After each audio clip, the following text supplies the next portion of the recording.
हम लोग अंतिम टॉपिक, ये स्टोइकियोमेट्री का अंतिम टॉपिक क्या है देखें थोड़ा।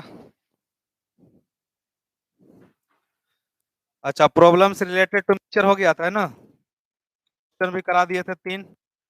चलिए हेडिंग डालिएगा। चलिए, principle of atom conservation.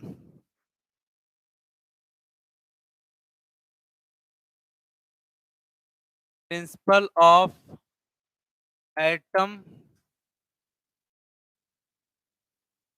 Conservation, इसको पीओएसी मेथड कहा जाता है। Pock method, POAC method, principle of atom conservation, principle of atom conservation, POAC method, pock method. पूरा इसका फुल फॉर्म होगा प्रिंसिपल ऑफ एटम कंजर्वेशन। बात समझ में आया? चलिए देखिए इसका कैसे होता क्या है। अभी तक जितना भी चीज आप लोगों को पढ़ा है, ये सब का सब क्वेश्चन जो था वो बैलेंस्ड केमिकल रिएक्शन का था। अभी पढ़ाए हैं, ध्यान दीजिएगा। उसमें रिएक्शन बैलेंस था, बैलेंस करना पड़ता था, तब जाकर के सवाल बनता था। लेकिन यहाँ पे उस चीज से वंचित रहना है। क्वेश्चन बनाने अगर आ गया तो आप रिएक्शन को बैलेंस नहीं करेंगे, माने एक चीज से आप मुक्त हो गए। किस चीज से? बैलेंसिंग से। बैलेंस नहीं करना पड़ेगा। लेकिन इससे पहले जितना भी तरीका बताए, उसमें बताया कि रिएक्शन आपको बैलेंस करना, नहीं करिएगा तो नहीं बनेगा। सर तब इसको बताने की क्या जरूरत है, जब वो हमको हमको आता ही है, फिर रिएक्शन बैलेंस कर लेंगे फिर बना लेंगे। कभी कभी क्या होता है एग्जाम में कि वह ऐसा रिएक्शन दे देगा जिसको आप बैलेंस करने का प्रयास करते रह जाइएगा लेकिन बैलेंस नहीं होगा। तो बोलोगे सर ऐसा भी कुछ होता है? बिल्कुल होता है। अभी हम जब क्वेश्चन करेंगे तो तुमको पता चलेगा कि ऐसा भी रिएक्शन है जिसको बैलेंस करना बहुत मुश्किल। तो स्टूडेंट क्या करता है, अगर मान लो कि किसी रिएक्शन को बैलेंस करने में बड़ी दिक्कत आ रहा है तो क्या जरूरत है बैलेंस करने का, इसी मेथड का उपयोग करके क्वेश्चन बना लेंगे। क्वेश्चन ना बनाने से मतलब है, आंसर है ना चाहिए हमको नीट या जेई के एग्जाम में। तो हम कहे ना एक शॉर्टकट तरीका अपना ले कि रिएक्शन हमको बैलेंस करना नहीं पड़े। अगर बहुत ज्यादा कठिन रिएक्शन है जो बैलेंस ही नहीं हो रहा है, जो टाइम टेकिंग करेगा, उस क्वेश्चन को बनाने में 5 मिनट लग जाए, तो हम उसका उपयोग नहीं करेंगे, नहीं बैलेंस करेंगे। हम सीधे क्या लगाएंगे? Principle of atom conservation. बात क्लियर हुआ? हम क्या बोले? यानी वैसे प्रश्न जिसमें इक्वेशन को बैलेंस करना पड़े और वो बैलेंसिंग थोड़ा मुश्किल हो जाए, टाइम टेकिंग हो जाए, तो भूल जाओ बैलेंसिंग, लगा दो प्रिंसिपल ऑफ एटम कंजर्वेशन और तुरंत झटके से क्वेश्चन का आंसर लाकर आप रंग सकते हो कि इसका आंसर क्या होगा। तो इसीलिए तुमको हम एकदम फ्रीडम दिलाना चाहते हैं, आजादी, स्वतंत्रता, ताकि तुम किसी भी टाइप से क्वेश्चन बना सको। ये नहीं कि पाबंदी हो कि यही नियम लगाना है ना। तो अभी तक जितना चीज पढ़ाए हैं, अब उसका एक शॉर्टकट तरीका बता देते हैं जो बहुत आसानी से तुम सॉल्व कर सकते हो उस सारे क्वेश्चंस को। ठीक ना? चलिए तो लिखिएगा इसमें, नीचे एरो देकर लिखिए, लिखिएगा according to POAC method, according to POAC method,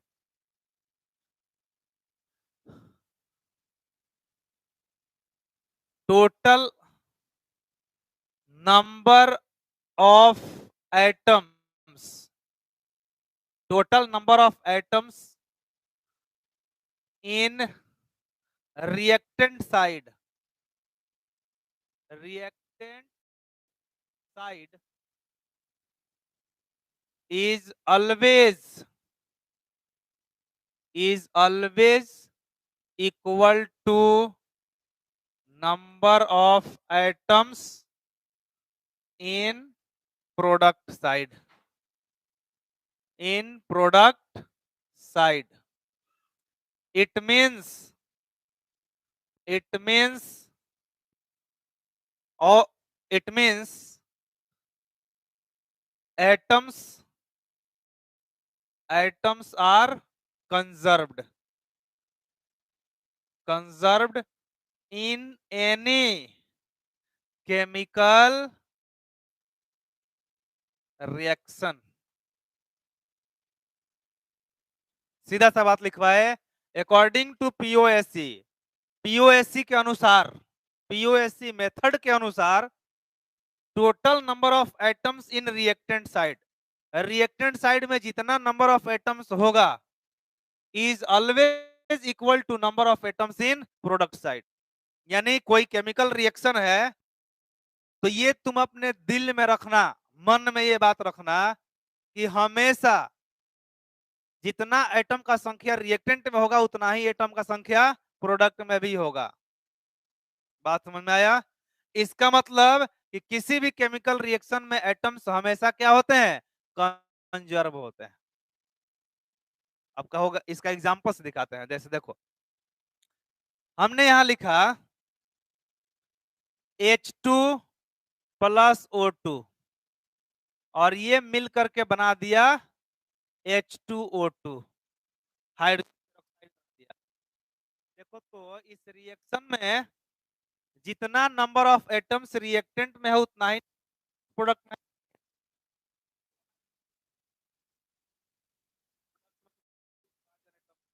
reactant में 2 ऑक्सीजन एटम, तो प्रोडक्ट में भी 2 ऑक्सीजन एटम। यानी कंजर्व है कि नहीं total number of atoms reactant और प्रोडक्ट में? है ना कंजर्व? बोलना यार, क्यों कंजर्व? बैलेंस है, ये जन्मजात बैलेंस है ना, समझते हो ना? बाई बर्थ बैलेंस है। मतलब इस रिएक्शन को तुम लिखोगे ना तो एक्स्ट्रा अलग से बैलेंस करने की जरूरत नहीं है। देख लीजिए, लेकिन यही अगर हम लिख देते H2 प्लस O2 बन गया H2। देखो इस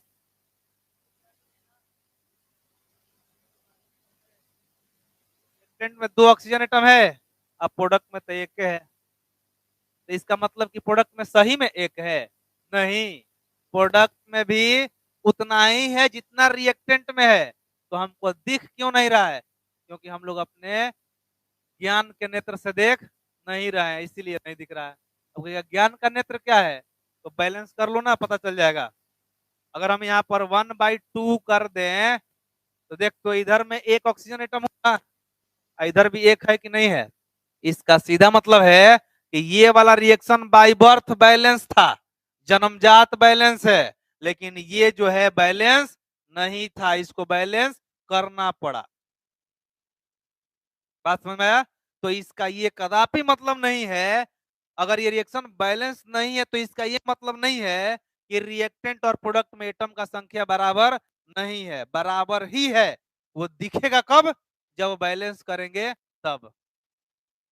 यही ये चीज बताना चाह रहा है कि ये नहीं दिखने वाला चीज है। अगर हम इसको नहीं लिखते, इसको मिटा देते, ये O2 लिखते, तो कोई भी ऐसा बंदा नहीं है जो देखकर बोलेगा कि दोनों तरफ एटम का संख्या बराबर नहीं है। सबको दिख रहा है कि एटम की संख्या बराबर नहीं है। लेकिन जो केमिस्ट्री पढ़ा है, अच्छे से पढ़ा है, जो ये जानता है पीओएससी मेथड को, वो कहेगा कि नहीं, एटम का संख्या बराबर है।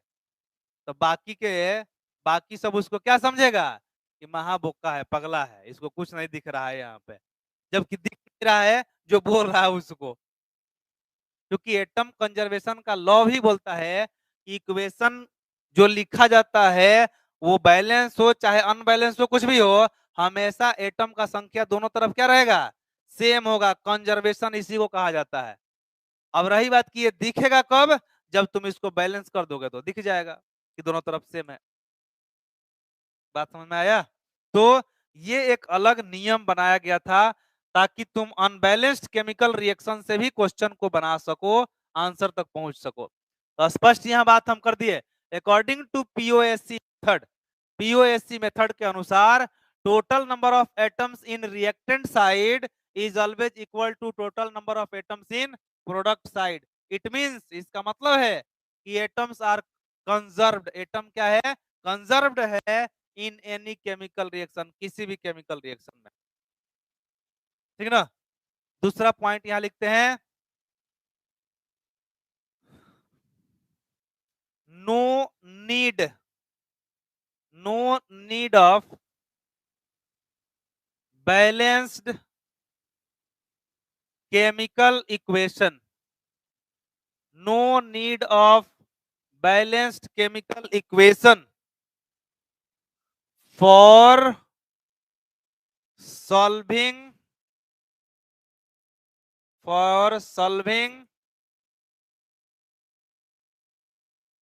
न्यूमेरिकल्स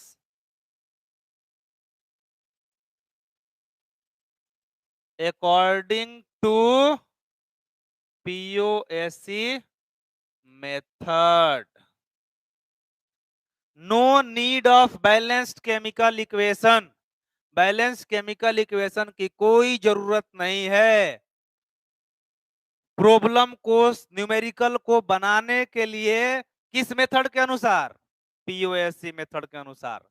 यानी सीधा सा बात है कि यदि आप कोई क्वेश्चन, कोई न्यूमेरिकल पीओएससी मेथड से बना रहे हो तो ये स्ट्रिक्टली मना है, वहां पर इक्वेशन को बैलेंस नहीं करना है। अगर बैलेंस कर दोगे मामला गलत हो जाएगा।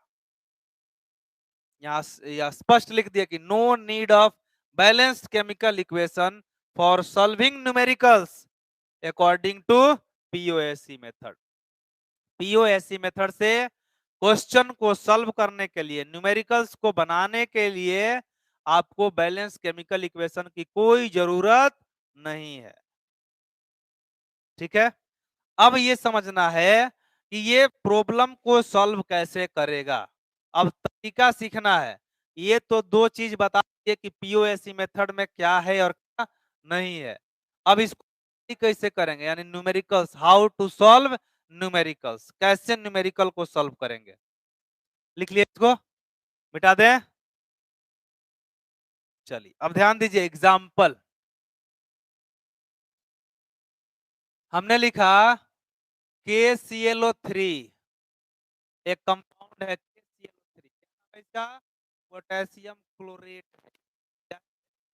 पोटेशियम क्लोरेट, इसको हमने हीट किया तो ये टूट गया किसमें, KCl प्लस ऑक्सीजन गैस।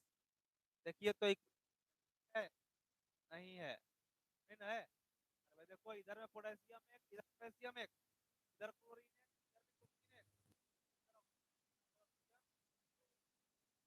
तुम इसको आसानी से बैलेंस भी कर सकते हो, लेकिन हम बैलेंस नहीं करेंगे। क्यों नहीं करेंगे, क्योंकि हम यहाँ कौन सा नियम अप्लाई करने वाले हैं, पीओएससी मेथड। पीओएससी मेथड लगाना है तो बैलेंस यूज नहीं करना है। अगर बैलेंस इक्वेशन का यूज किए तो कभी भी पीओएससी मेथड से क्वेश्चन का आंसर नहीं आएगा। तो अब यहाँ पे हम हर एक एटम पे यूज करके दिखाते हैं कैसे लगाया जाता है, बहुत सिंपल तरीका है। यहां लिखते हैं अप्लाइंग, अब सीख जाओ, applying POSC method for potassium atom. Potassium atom के लिए हम पीओएससी मेथड अप्लाई करेंगे। एकदम आसान तरीका, जैसे हम बता रहे हैं वैसे ही करना है। यहां पोटेशियम कितना है, कितना, तो लिख दिए 1 इंटू, लिखेंगे मोल्स ऑफ पूरे कंपाउंड का KClO3, फिर बराबर। अब प्रोडक्ट में आते हैं, प्रोडक्ट में पोटेशियम कितना, तो लिखेंगे 1 इंटू मोल्स ऑफ KCl, यही तरीका होता है लिखने का। तो इसको तुम ऐसे लिख सकते हो 1 into weight of KClO3 by molecular weight या molar mass of KClO3।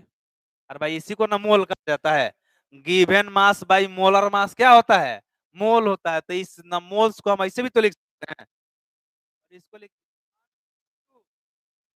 Weight of KCl by molecular weight of KCl। तो अब देखिए क्या करेगा। मान लीजिए KClO3 का वेट दे देगा क्वेश्चन में, पूछेगा कि बताइए KCl का वेट क्या होगा, तो नहीं निकल जाएगा। अगर इसका वेट दिया है और इसका वेट पूछ रहा है, अब मॉलिक्यूलर वेट तो आप निकाल सकते हो, थोड़े क्वेश्चन में देगा, ये तो आप निकाल सकते हो। KClO3 का मॉलिक्यूलर वेट कितना होगा, तो पोटेशियम का 39, क्लोरीन का 35.5, अस्वर्तियां 48, तीनों को जोड़ेंगे तो KClO3 का मॉलिक्यूलर मास निकल जाएगा। अरे भाई सिखाए हैं ना कि सारे एटम के एटॉमिक मास को जोड़ दो, मॉलिक्यूलर मास हो जाएगा। तो ये हमने POSC लगा दिया। देखो इतना ही काम करना रहता है, बहुत बड़ा लेम वाला काम इसमें नहीं है। हमको सबसे सटीक तरीका ये लगता है, इक्वेशन भी बैलेंस नहीं करना पड़ता है, और फट से कर आंसर भी आ जाता है, इजी वे में अप्लाई हो जाता है।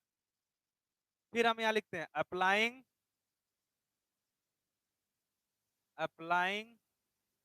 POSC method for Cl atom. अब तुम कहोगे सर किसी भी केमिकल रिएक्शन में हम लोग को हर एक एटम पर अप्लाई करना होगा, नहीं, ये तो हम समझाने के लिए ना सब पर अप्लाई कर रहे हैं। क्वेश्चन में किसी एक पर ही अप्लाई करना होगा, वो क्वेश्चन में इंडिकेट कर देगा कि किस एटम को पर अप्लाई कर लीजिए, या क्वेश्चन देख करके अंदाजा लग जाता है कि कोई एक एटम को पकड़ो और दोनों तरफ कंजर्व कर दो, आंसर आ जाएगा। अभी हम क्वेश्चन कराएंगे तो दिमाग और खुलेगा। यहां पर देखो क्लोरीन कितना है, 1 ना, तो 1 इंटू मोल्स ऑफ KClO3, चूंकि इसी कंपाउंड का ना है एटम, वो यहां लिखेंगे 1 इंटू मोल्स ऑफ KCl। देख लीजिए दोनों सेम आ रहा है, तो 1 into weight of KClO3 by molecular weight of KClO3 बराबर 1 into weight of KCl by molecular weight of KCl। पहले इसको नोट करिए दोनों, फिर ऑक्सीजन पर देखते हैं। ऑक्सीजन पे आप खुद अप्लाई कर लो।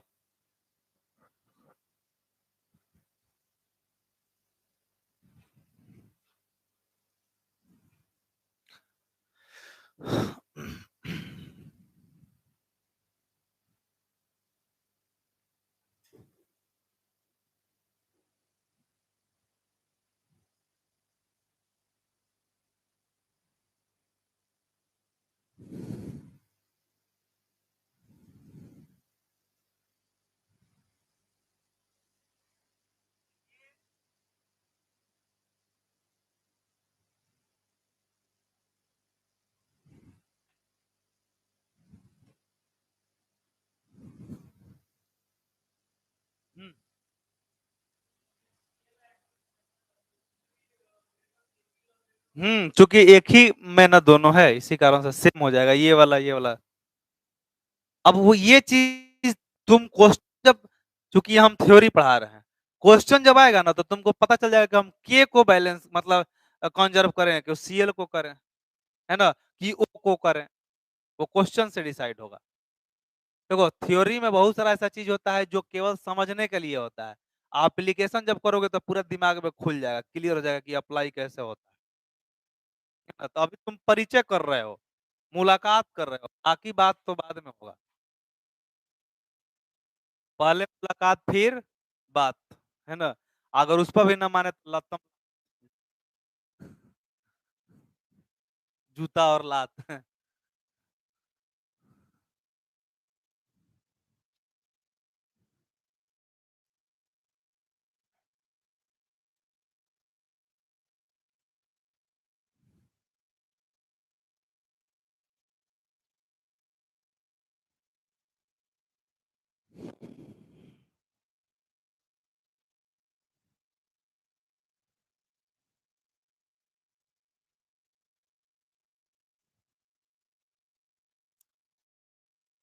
हो गया।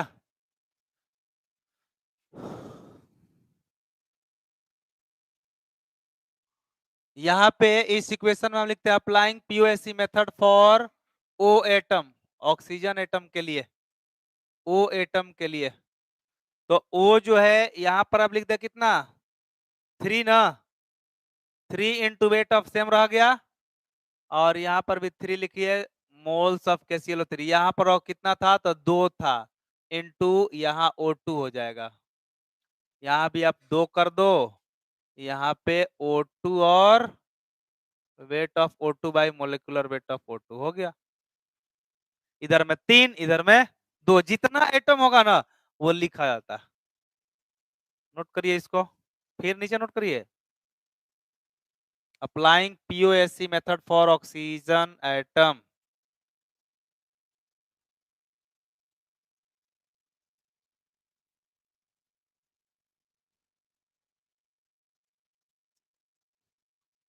देखो फिजिकल केमिस्ट्री में थोड़ा समस्या क्यों आता है, इसलिए आता है क्योंकि तुम 10th में 9th में फिजिकल केमिस्ट्री पढ़ते है ही नहीं सिलेबस में, तो कहां से पढ़ोगे।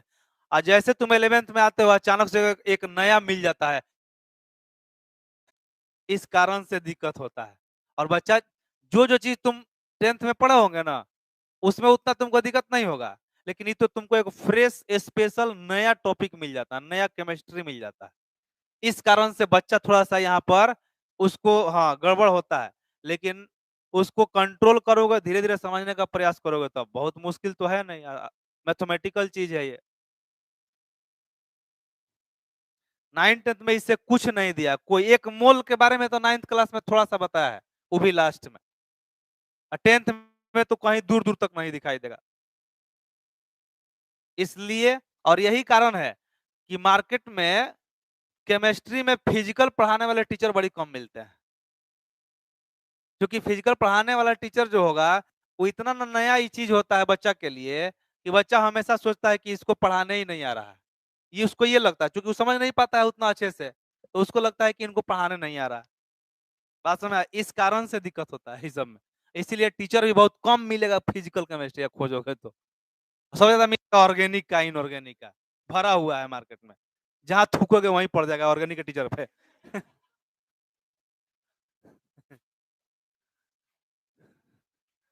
क्योंकि वो आसान होता है, जो जितना रटने का क्षमता रखता है वो पढ़ा लेता है, और इसमें दिमाग लगाना पड़ता है। होता टफ है ऑर्गेनिक केमिस्ट्री पढ़ने में, लेकिन होता क्या है ना कि बच्चा ये माइंड में समझ समझ के रखता है, चलो नहीं आता तो रटा जाएगा, रिएक्शन रहता है, मैकेनिज्म रहता है, यहाँ रटने से काम नहीं होगा, यहाँ एप्लीकेशन होता है, फिजिक्स जैसा दिखता है। और इसका कैलकुलेशन बड़ी देखते हो ना, पॉइंट पॉइंट में रहता है, तुम चाहोगे कि हम जल्दी से अगर गुना कर ले तो नहीं हो पाता है। हो गया। अब देखिए क्वेश्चन यहां से आते हैं, क्वेश्चन पे जरा समझोगे बात, ये पूरा चीज क्लियर होगा क्वेश्चन पे।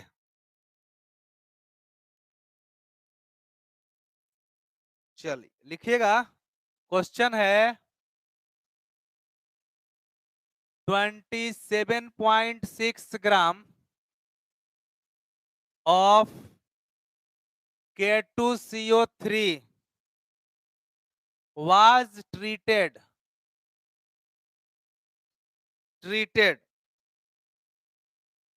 was treated by a series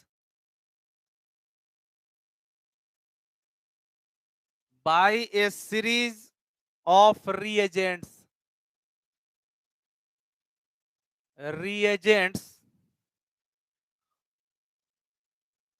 so as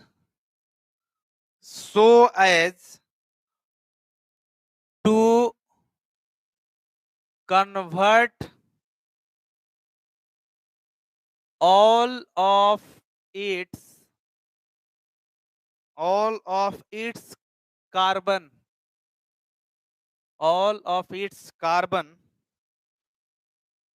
to K2 Zn3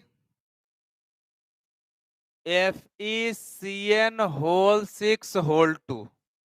तो कितना बड़ा कंपाउंड है ये, कैलकुलेट द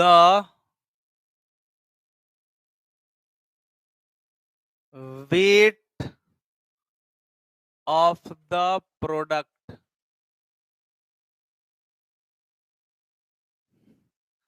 यही प्रश्न है, देख लीजिए, एक लाइन का प्रश्न है। पहले आप लिखिए और इधर समझिए, प्रश्न को समझना जरूरी है। ये रिएक्शन किसी से बैलेंस नहीं होगा। क्यों नहीं होगा? क्योंकि यहां पर देखो क्वेश्चन में लिख दिया है कि K2CO3 दिया हुआ है। क्या दिया है? पोटेशियम कार्बोनेट के नाम से जाना जाता है।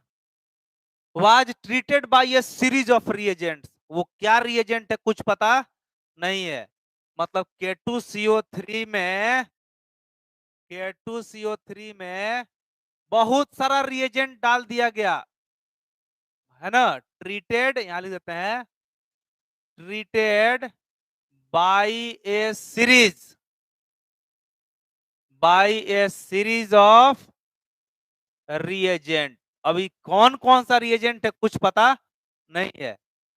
और जैसे ही सीरीज ऑफ रिएजेंट्स, बहुत सारे रिएजेंट जब इसके साथ मिलाकर रिएक्शन कराया गया तो देखा गया कि फाइनली एक प्रोडक्ट बन गया K2ZN3FeCN6 क्या यह है किसी का मजाल जो इसको बैलेंस करे? क्योंकि बीच में क्या यूज किया गया है वो किसी को पता नहीं है। बात समझ में आया? तो ऐसे रिएक्शन को बैलेंस आप कोई नहीं कर सकता है। जब तक बैलेंस आप तभी कर सकते हो जब तुम लोगों को ये पता चले कि ये है क्या, क्या यूज किया गया है कि ये बना है, तब ना बैलेंस होगा। और यहाँ तो जो यूज किया वो तो गायब कर दिया। तो ऐसे न्यूमेरिकल को कैसे बनाओगे? देख लो, ये आईआईटी जेई का पूछा हुआ क्वेश्चन, ठीक ना। तो इसमें यही मामला करेगा, पीओएससी मेथड ही बनाएगा इस क्वेश्चन को, ठीक ना। हाँ, और एक चीज ध्यान रखना, जेई का मेंस का जो क्वेश्चन होता है ना वो नीट वाला जरूर बनाना। क्यों हम बोल रहे हैं बनाने के लिए? क्योंकि नीट वाला जो है ना जेई के पैटर्न जो क्वेश्चन पूछता है ना उसको क्या करता है, कभी कभी सीधे उठा के पूछता है। इसीलिए जेई का क्वेश्चन बैंक जरूर बनाना। नीट का बनाओ चाहे नहीं बनाओ, लेकिन जेई वाला क्वेश्चन बैंक जरूर बना देना। तुम कहोगे क्या बता रहे हैं सर, तो बाद में पता चलेगा तुमको, दो तीन चार क्वेश्चन तुमको सीधे उसमें से मिल जाएगा, वही वाला उठा के डाल देगा सीधे, समझ लीजिए। तो और रही बात अपना एक्यूरेसी और टाइम बढ़ाने का, मतलब टाइम घटे और एक्यूरेसी बढ़े, उसके लिए तुम क्या करोगे, नीट का पेपर बनाओगे। और भी पेपर वो तब बनाओगे जब तुम्हारा पूरा सिलेबस खत्म होगा उसके बाद। अभी तुम क्या बनाओगे, तो चैप्टर वाइज क्वेश्चन बैंक बनाओगे, चैप्टर वाइज। मोल मतलब कि some basic concept of chemistry का फिर से बना लिए, एटॉमिक स्ट्रक्चर का, जैसे जैसे चैप्टर खत्म होगा ना वैसे वैसे चैप्टर वाइज बनाते जाओगे। और जब पूरा सिलेबस खत्म हो जाए तो उसको बुलाता है मॉक टेस्ट, जो घर में बैठ करके दिया जाता है। उसके लिए कहीं जाने की जरूरत नहीं है, घड़ी रखा जाता है सामने और देखा जाता है कि हम कितना देर में एक पेपर को कंप्लीट कर पा रहे हैं। उससे तुमको कहीं जाने की कोई जरूरत नहीं है। अगर दो दो पेपर तुम डेली सॉल्व कर गए ना सिलेबस कंप्लीट होने के बाद, तो तुम्हारा एक्यूरेसी एकदम बढ़ जाएगा। तुम कम समय में ज्यादा क्वेश्चन बनाओ। नहीं, सारे का वो तो आता है, पेपर जब आएगा तो सारा आएगा ना। फिजिक्स केमिस्ट्री बुक बहुत मार्केट में मिलता है, हर एक किसी का भी आप ले सकते हैं, दिशा का हो गया है ना, बहुत सारा पब्लिकेशन का निकलता है। तो वो लास्ट टाइम में किया जाता है। जैसे दरोगा का जब बहाली होता है तो लड़कन सब क्या करता है, कम करेगा, अमॉन्ग टेस्ट ज्यादा देगा, टेस्ट ज्यादा देगा। और वो घरे में बैठ के देगा, ये नहीं कि बहुत घूम रहा है इधर उधर। दो पेपर डेली, दो पेपर डेली, दो पेपर डेली, उससे क्या होगा कि टाइम मैनेजमेंट तुम्हारा बिल्कुल एकदम जबरदस्त हो जाएगा, एक्यूरेसी बढ़ जाएगा और टाइम कम लगेगा। यही तो चाहिए नीट और जेई को, कि कम टाइम में मैक्सिमम क्वेश्चन आप बना सको, तब ना रिजल्ट देगा। तो ये बात की बात है। अभी तुम सीखने के रूप में हो, अभी तुम सीख रहे हो चीजों को, ये सब सीखना है। और जितना चीज पढ़ाया जा रहा है ना उस सबको कोशिश करो तैयार करने का। तैयार नहीं करोगे ना तो फिर बाद में तुम्हारे साथ तो दुर्दशा होना तो होगा ही। है ना। तैयार करने का काम तुम लोग अभी से ही शुरू कर दो। तो देखो यहाँ पे ये क्वेश्चन चिल्ला रहा है कि K2CO3 कन्वर्ट हुआ किसमें, ये बड़ा वाला कंपाउंड में, और बोला है कि जितना कार्बन है इसमें इस सारा कार्बन कहाँ पहुंच गया, प्रोडक्ट में।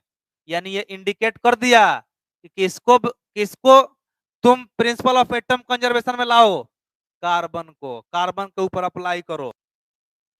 ना बोल दिया ना कि सारा का सारा कार्बन इसका कहाँ चला गया, इसमें चला गया है। तो सीधा हमारे पास दिमाग होना चाहिए इसके बात को समझने के लिए।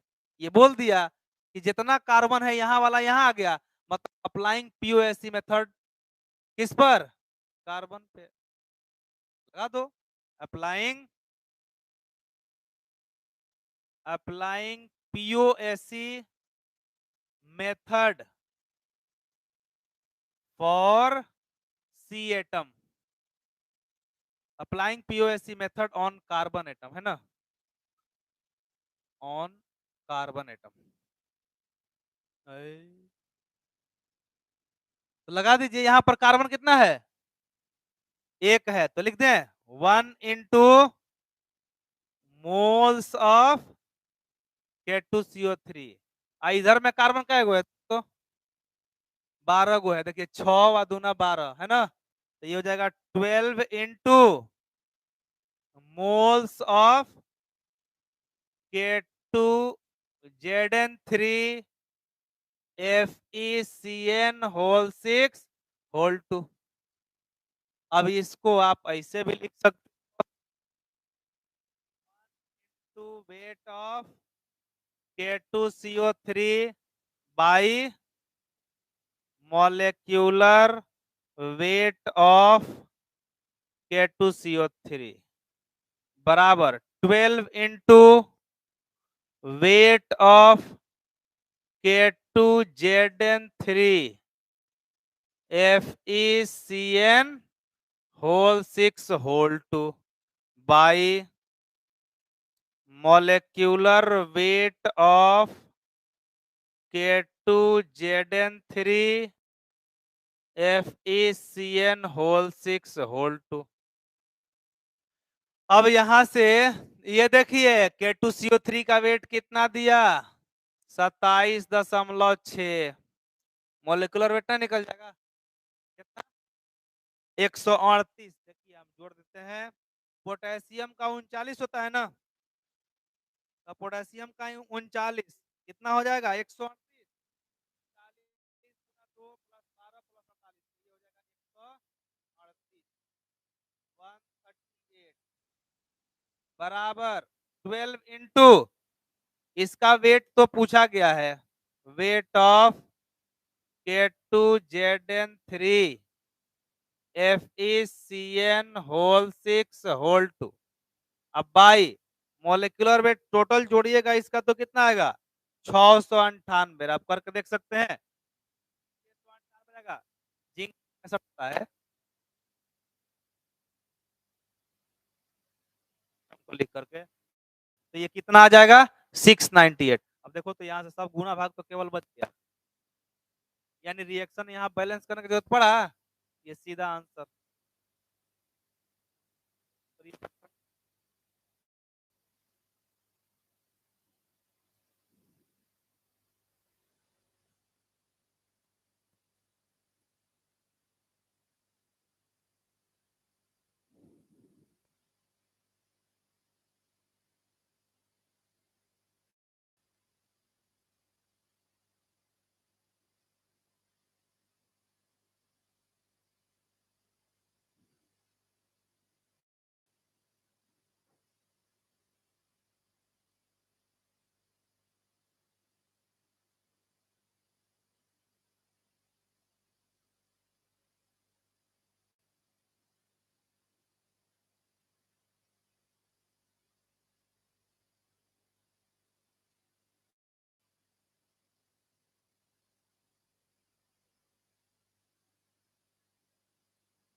क्वेश्चन मिटाएं ऊपर ये।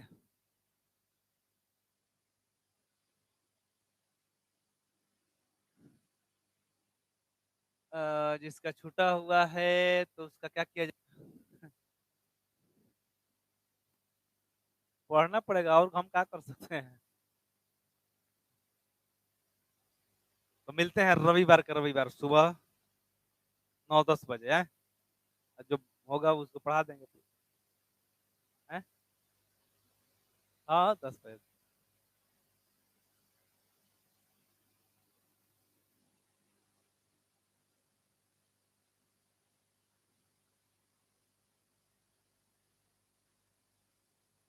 अब इस संडे से तो नहीं होगा क्योंकि हम लोग का तो छुट्टी हो जाएगा दुर्गा पूजा में, तो जाना होगा इधर उधर, है ना। अब दुर्गा पूजा बीत जाएगा उसके बाद।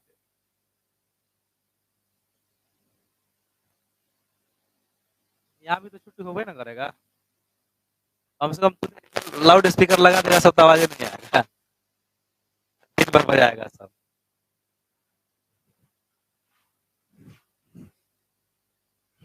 अभी से ही सोचिए कि कंकड़ बागी सब इलाका में इतना लगा दिया है।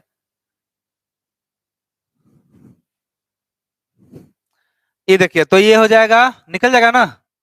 Wait of K2 Zn3 Fe Cn whole 6 whole 2। देखिए तो ये गुना हो जाएगा, तो ये हो जाएगा 27.6 इंटू 12 इंटू 698। अब भाग देंगे कितना से? 138 से। निकल गया। अभी गुना भाग करिएगा तो ये 11.6 ग्राम आएगा। ये आ जाएगा 11.6 ग्राम आंसर।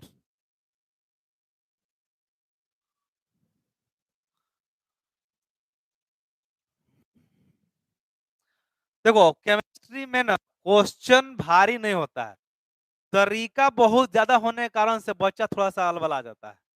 तरीका बहुत ज्यादा होता है, इसी कारण से तरीका उतना ज्यादा याद नहीं रह पाता है, इसीलिए क्वेश्चन नहीं बनता है। नहीं तो जिस तरीका से हम पढ़ा रहे हैं देख लो, एक एक तरीका उस पे क्वेश्चन, तरीका क्वेश्चन।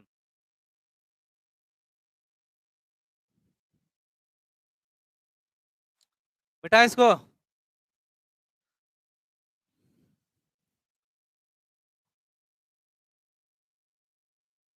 चले एक क्वेश्चन और करेंगे, फिर हम लोग पढ़ेंगे यूडियोमेट्री। यूडियोमेट्री में हम लोग सिंपल चीज पढ़ेंगे। सिंपल है ही, वो टॉपिक ही सिंपल है। देखिए एक क्वेश्चन लिखिएगा, ए mixture of KBr and NaBr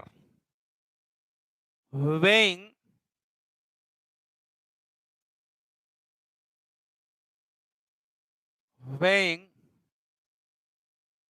0.560 gram was treated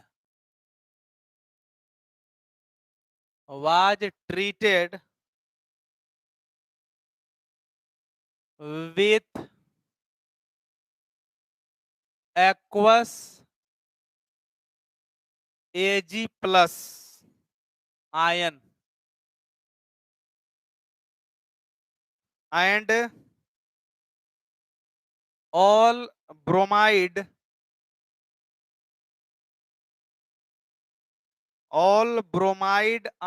ion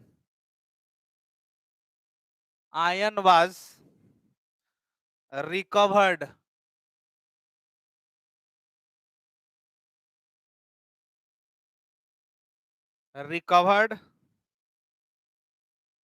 as 0.970 gram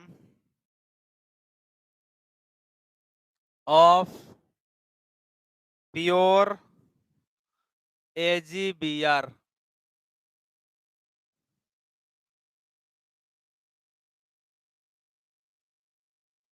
What was the fraction? What was the fraction by weight? Fraction by weight of KBr in the sample.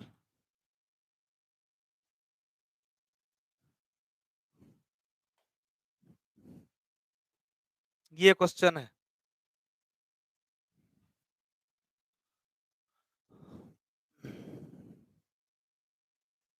Question में बोला गया है, तो एकदम एकदम question को पढ़ो और वहां से उसका अर्थ निकालने का प्रयास करोगे कह क्या रहा है। तो लिखा है कि a mixture of K B R and N A B R. इस बात तो सभी समझ रहा है।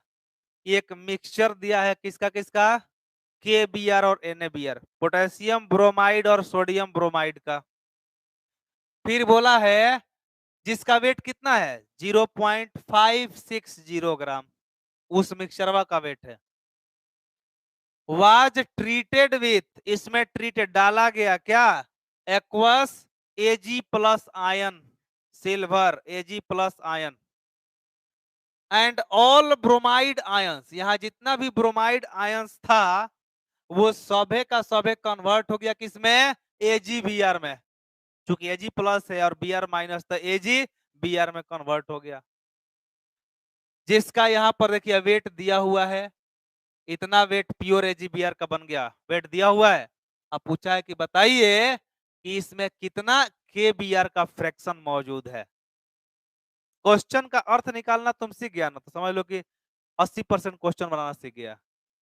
ये भी एक बहुत बड़ा डिमेरिट है बच्चा से क्वेश्चन न बनने का, उसका मतलब है वो समझ नहीं पाता है कि मतलब है क्या। एक होता है अंदाज से मतलब निकालना, तो वो हर जगह नहीं होता, वो फेल हो जाता है कहीं कहीं। कहीं कहीं का हर जगह फेले होगा, बहुत कम जगह लागू होगा।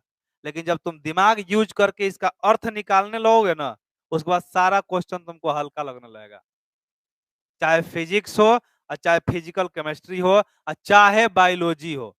बायोलॉजी में तो इतना ना नजदीक नजदीक आंसर देगा कि पता नहीं चलेगा कि ये भी आंसर होगा कि ये भी होगा, चारों आंसर दिखाई देगा कि चारों आंसर है।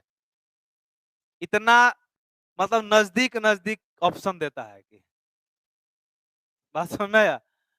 तो इस क्वेश्चन में सीधा समझा, लाइन लिखा है कि एक मिक्सचर है एन के बी आर का, जिसका वेट है 0.560 ग्राम। इसमें ऊपर से मिलाया गया है एजी प्लस आयन। अब सारा सारा बी आर एजी के साथ चिपक गया और वेट दिया कितना, इतना वेट एजी बी आर बना दिया।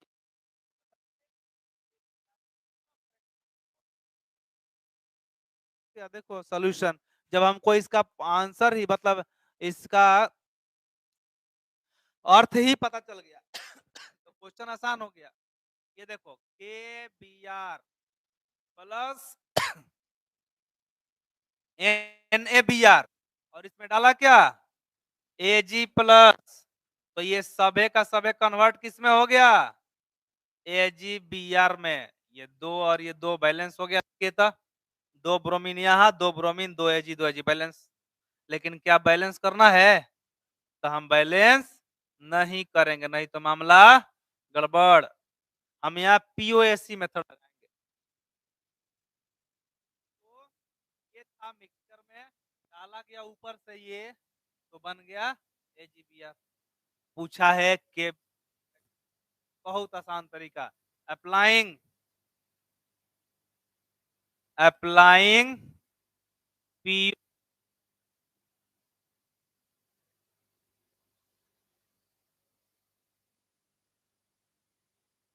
लगाएंगे।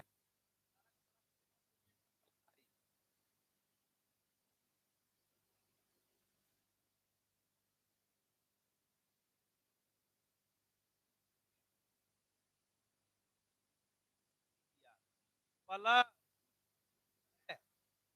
1 इंटू मोल्स ऑफ एन पर ये मोल्स ऑफ AgBr, ठीक है। तो अपना लिख दीजिए 1 ×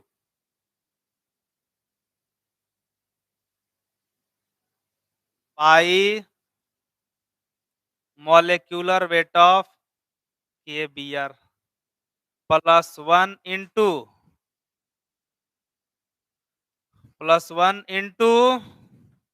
weight of NaBr by molecular weight of NaBr अब बराबर 1 × वेट ऑफ AgBr बाई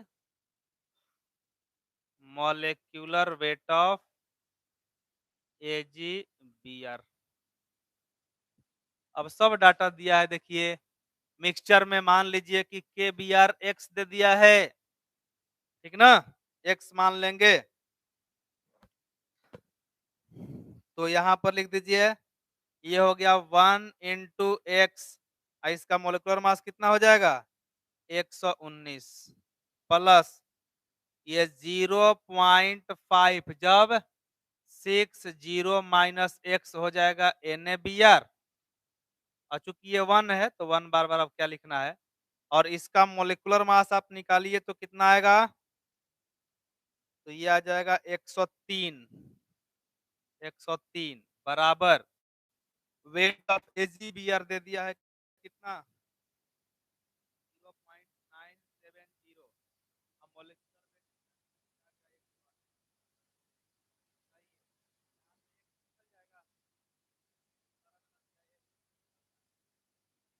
अरे हो जाएगा ना, तो एक्स निकालिए, चूंकि एक एक एक्स निकल जाएगा, एक्स निकलने का मतलब कि किसका वेट वेट निकल गया,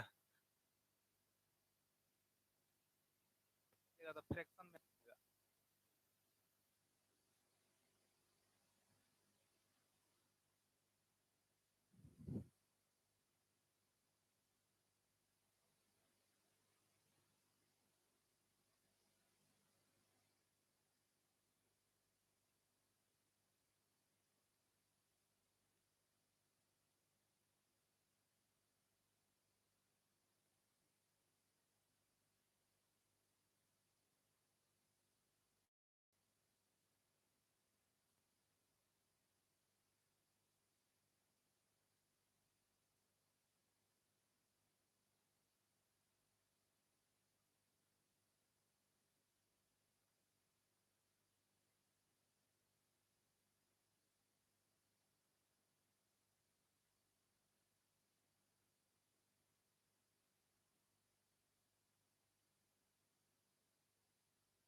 तुम्हारा आ गया 0.1332, और टोटल वेट तुमको पता ही है 0.560, भाग दे दीजिएगा, ये आ जाएगा 0.2378, हो गया, फ्रैक्शन निकल गया।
जाएगा इतना जो कि weight of K B are को रिप्रेजेंट करेगा।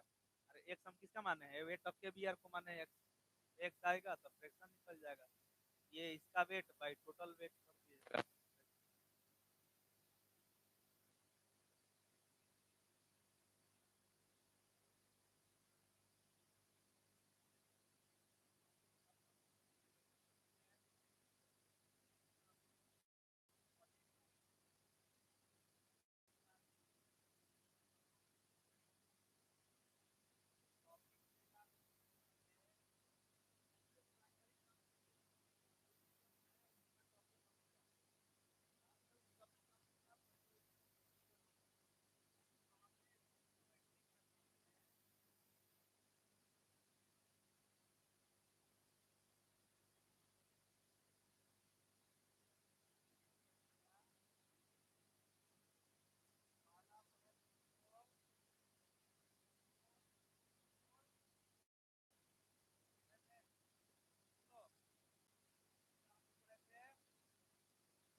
करो क्या क्या पढ़ा, मोल मोल मेथड पढ़ा, मास मास मेथड पढ़ा, वॉल्यूम पढ़ा है, प्यूरिटी पैरेलल रिएक्शन पढ़ा है, 8वां नंबर पढ़ा है प्रॉब्लम रिलेटेड टू मिक्सचर ना, प्रॉब्लम रिलेटेड टू मिक्सचर, ये बताए कि मिक्सचर में प्रॉब्लम कैसे बनता है।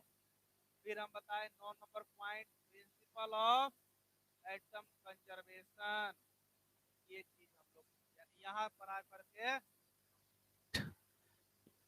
सकते हो। मोल पूरा पढ़े हम लोग, जिसमें 6 लेक्चर मोल पढ़ा है।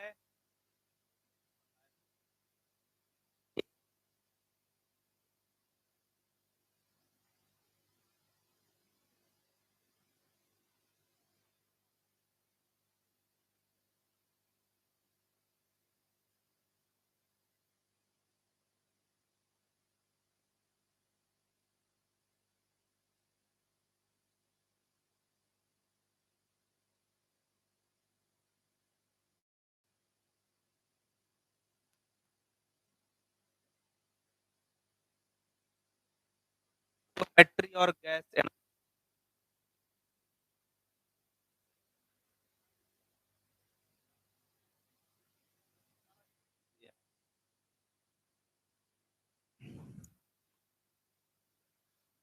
चलो अब हेडिंग डाल दो,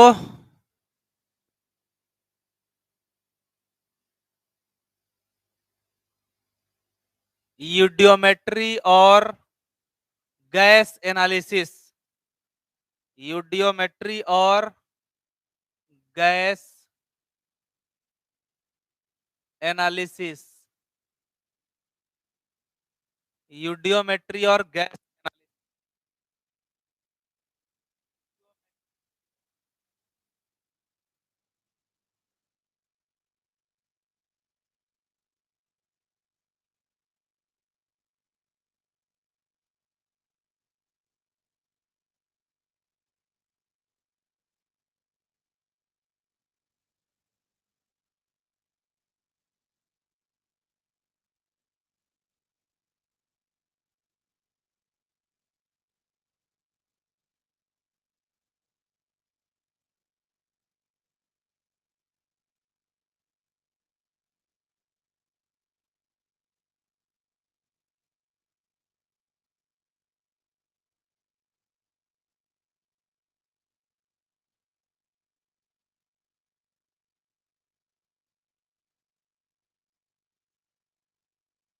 and change in volume is measured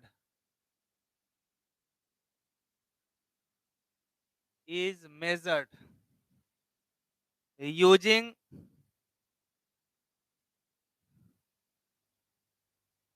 this data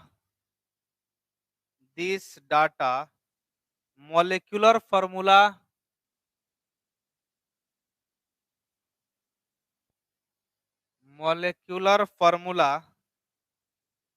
of the compound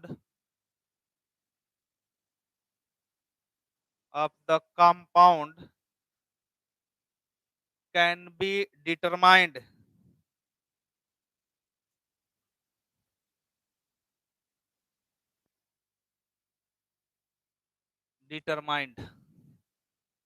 पहले लिख लेते हैं फिर समझाएंगे।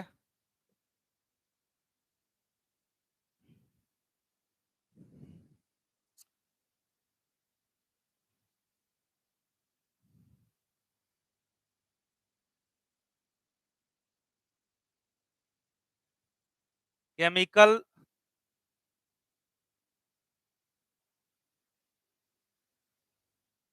reactions are performed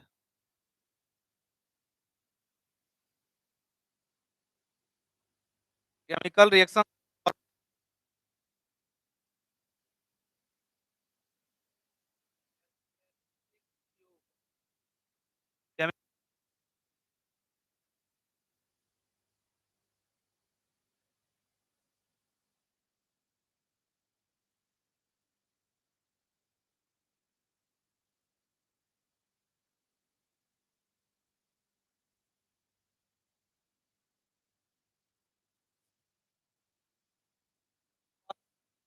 specific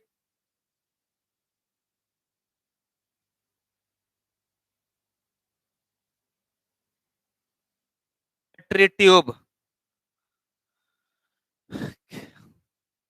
सबसे पहले इस चीज को समझते हैं कि आखिर ये है क्या, यूडियोमेट्री नाम क्यों पड़ा। देखो, तो तुम स्टेकोमेट्री में वॉल्यूम वही है यूडियोमेट्री, लेकिन थोड़ा बदलाव रहता है, चेंज रहता है। हमने यहाँ लिखा है कि in eudiometry chemical reactions are performed in gaseous phase. एक बात रिएक्शन जिसमें प्रोडक्ट क्या होता है, गैस फॉर्म।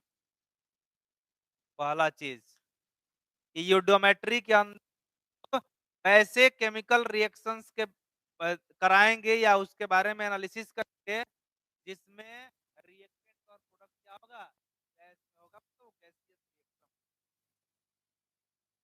रिएक्शन। एंड जब वो गैसियस रिएक्शन होगा तो उसके वॉल्यूम में क्या बदलाव होगा, चेंज क्या होगा, उसको हम लोग एनालिसिस करेंगे। उसके मेजरमेंट को हम लोग कॉपी पर नोट करेंगे। बात समझ में आया।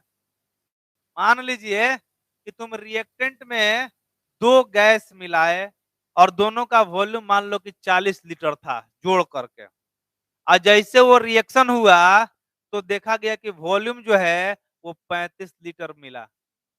इसका क्या मतलब है कि वहां कॉन्ट्रैक्शन हुआ है। क्या हुआ है, कॉन्ट्रैक्शन। पहले वॉल्यूम ज्यादा था, अब वॉल्यूम क्या हो गया, कम हो गया, मतलब वो कॉन्ट्रैक्ट किया है। तो वहां हम लोग मेजरमेंट देख करके बता सकते हैं कि कॉन्ट्रैक्शन हुआ है कि एक्सपेंशन हुआ है, बढ़ा है कि घटा है, या क्या वॉल्यूम में चेंजिंग हुआ है वो चीज। तो ये एक एक्सपेरिमेंटल चीज होता है, लेकिन हम लोग इसको थ्योरेटिकली समझेंगे और न्यूमेरिकल में अप्लाई करेंगे, कैसे न्यूमेरिकल बनाया जाता है। ठीक ना। देखो साफ साफ ये बात हम लिख दिए, in eudiometry chemical reactions are performed in gaseous phase. Chemical reaction perform होगा कहाँ, गैसियस फेज में। And change in volume is measured, और जो वहां वॉल्यूम में बदलाव होगा उसको हम लोग मेजर करेंगे। अब मेजर करने के बाद उसको डाटा को कॉपी पर लिखेंगे और उस डाटा का उपयोग करके हम जिस कंपाउंड का रिएक्शन हुआ है उसके मॉलिक्यूलर फार्मूला को बता सकते हैं। तो कहां से कहां जाया जा सकता है इस टॉपिक के अंदर, जैसे इस बात को समझो ऐसे, मान लो कि कोई एक कंपाउंड है CXHY, कोई एक हाइड्रोकार्बन है,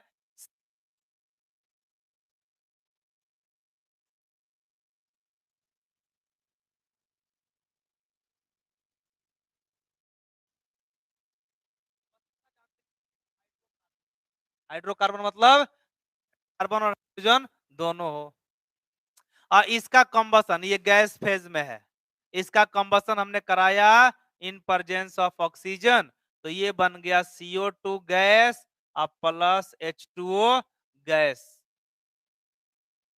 तो यहाँ पे जो वॉल्यूम में ना, उस बदलाव को देख करके हम इसको बता सकते हैं कि ये क्या है, कौन सा ऑर्गेनिक कंपाउंड है, ये बताया जा सकता है। और ये अभी आपको एहसास होगा कि कैसे बताया जा सकता है। ठीक है, दूसरा बात, दूसरा लाइन में हमने लिखा है कि केमिकल रिएक्शन यहाँ जो करवाएंगे वो एक स्पेशल ट्यूब के अंदर होता है, एक खास प्रकार का ट्यूब होता है, उसी के अंदर गैसियस रिएक्शन कराया जाता है। अगर तुमको चावल बनाना है, भात बनाना है, तो तुम ऐसा तो नहीं है कि कढ़ाई में भात बना लोगे, एक स्पेशल बर्तन उसका है, या तो तसला में बनाओ या नहीं तो कुकर में बनाओ, है ना। तो वो जो स्पेशल टाइप का बर्तन है उसको कुछ नाम होता है कि नहीं होता है। शहर में लोग कुकर का यूज ज्यादा करता है और गांव में लोग बड़ा बड़ा तसला का यूज करता है, उसी भात बनाता है, पहले पानी डालता है, अधहन धिपाता है ना, मतलब कि पानी को गर्म करता है, और फिर चावल उसमें डालता है धो करके, फिर धीरे धीरे चावल पकता है, उसका स्वाद भी खाने अच्छा लगता है ना। और कुकर वाला में माड़ निकलबे नहीं करता है, सब माड़ भात है, और वहां माड़ पसाया जाता है ना, थाली में अलग माड़ निकलता है। कभी कभी हम लोग भात माड़ और उसमें नमक लगा के खाते थे, है ना, अच्छा मजा आता था। और नया वाला जो चावल, मान लो कि धान काट के आया और उसका जो चावल होता है उसका माड़ जो निकलता है वो मीठा मीठा लगता है, भरपूर कार्बोहाइड्रेट उसमें, है ना। और खा लेने के बाद अगर कह दे चलो स्कूल में, तो स्कूल में आने के बाद नींद लगने लगता था, क्योंकि वो कार्बोहाइड्रेट पूरा है ना उसमें, चावले से ना शराब बनता है सड़ा करके, है ना, चावल का जो भूसा भूसी होता है उससे, तो उसमें क्या है, अल्कोहल भी मौजूद है, तो ज्यादा माड़ भात खाने के बाद नींद आने लगता था, है ना। खैर, तो हर एक चीज का एक स्पेशल बर्तन है, सब्जी बना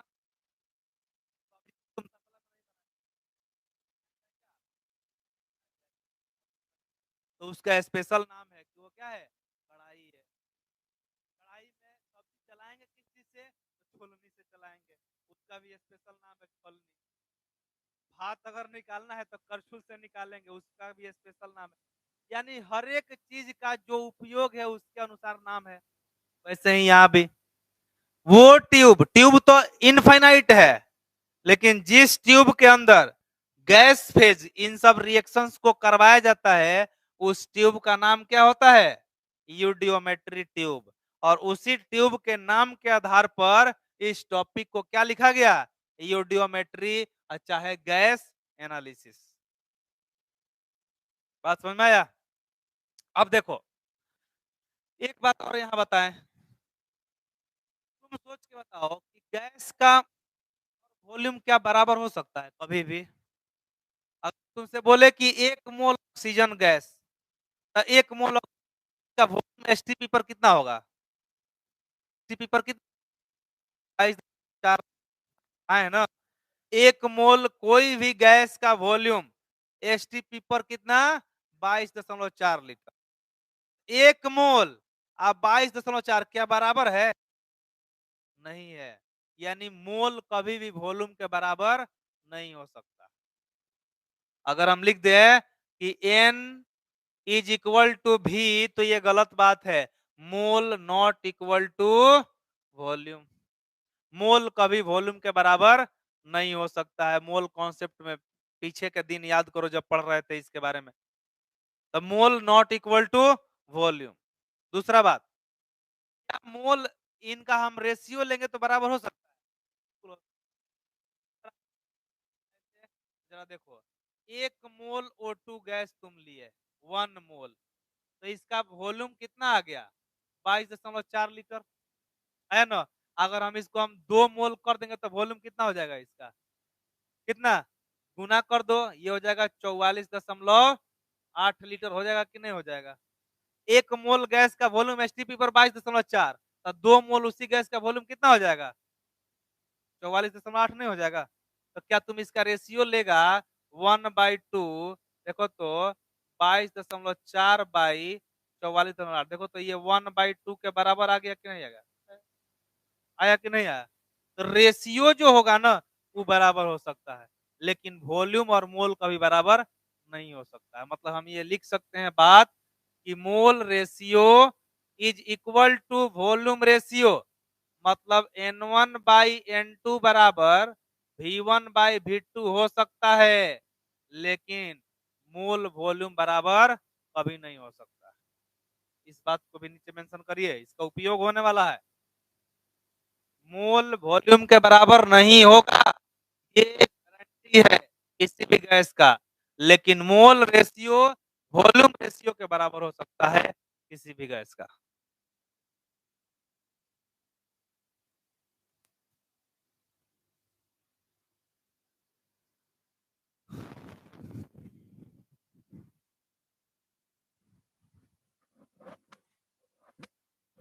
बेटा ना, चलिए अब यहाँ पर क्वेश्चन के बारे में आते हैं, देखोगे जैसे मान लीजिए example, 2A gas plus 3B gas, ये बना दिया 4C gas plus 5D gas. ये एक आर्बिट्ररी हाइपोथेटिक है जिसमें रिएक्टेंट प्रोडक्ट गैस में है, लेकिन यहाँ पर हम डी को लिक्विड बना देते हैं, ये लिक्विड फॉर्म बन गया, सब का सब गैस में है और डी किस में है? लिक्विड में। अब जरा ध्यान देना,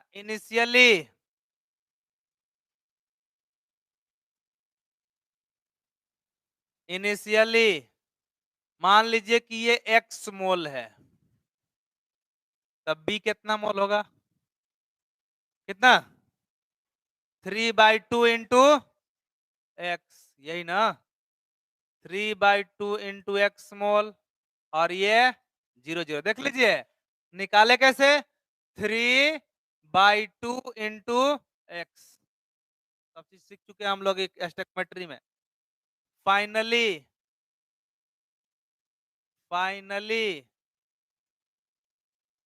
ये दोनों का दोनों क्या हो गया? 0। आई बोलो कितना बनेगा? 4/2 इंटू एक्स, स्टेक्योमेट्री कोएफिशिएंट ध्यान में रखना, 4/2 इंटू एक्स मोल, और ये 5/2 इंटू एक्स मोल, देख लीजिए।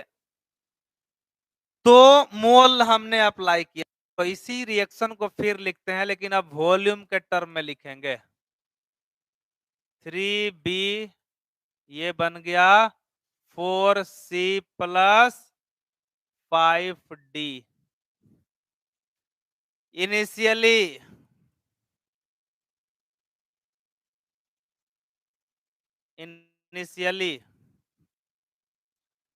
ये हमने मान लिया V लीटर, तो ये कितना हो जाएगा? 3/2 इंटू मोल मेथड और मास वॉल्यूम मेथड दोनों है, तो ये हो जाएगा 3/2 इंटू V लीटर, और ये 0 0 हो गया। फाइनली यहाँ पे हम लोग कुछ सीखने वाले हैं। फाइनली ये दोनों क्या हुआ? 0, रिएक्शन कंप्लीट हो गया, रिएक्टेंट 0। ये कितना? 4/2 इंटू V लीटर, ये कितना होगा?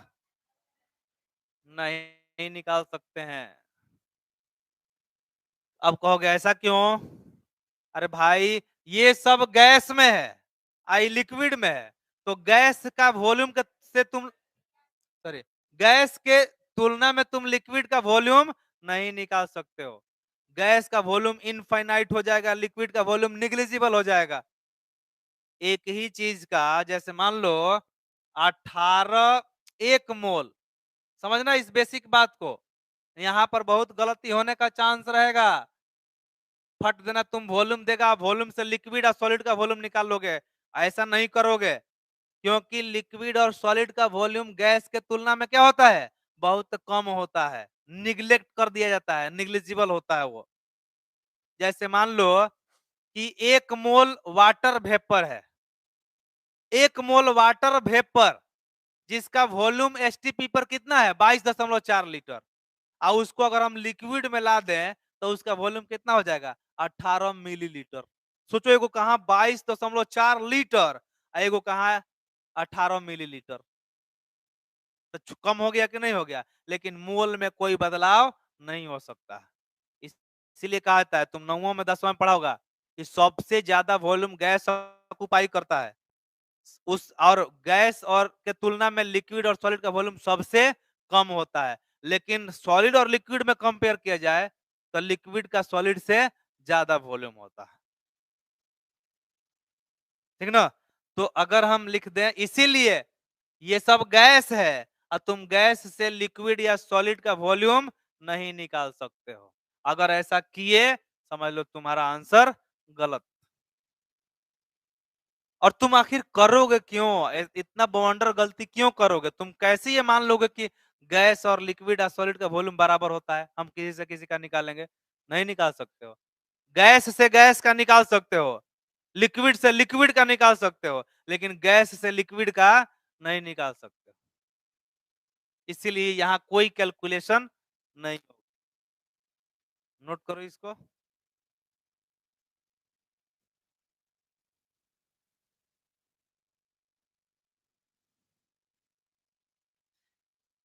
चलो तो टाइम तो हो गया, अगले क्लास में हम लोग इसमें और सारा बात करेंगे, इस पर और चर्चा होगा, इस पे क्वेश्चन करेंगे हम लोग, कैसे कैसे क्वेश्चन आएगा।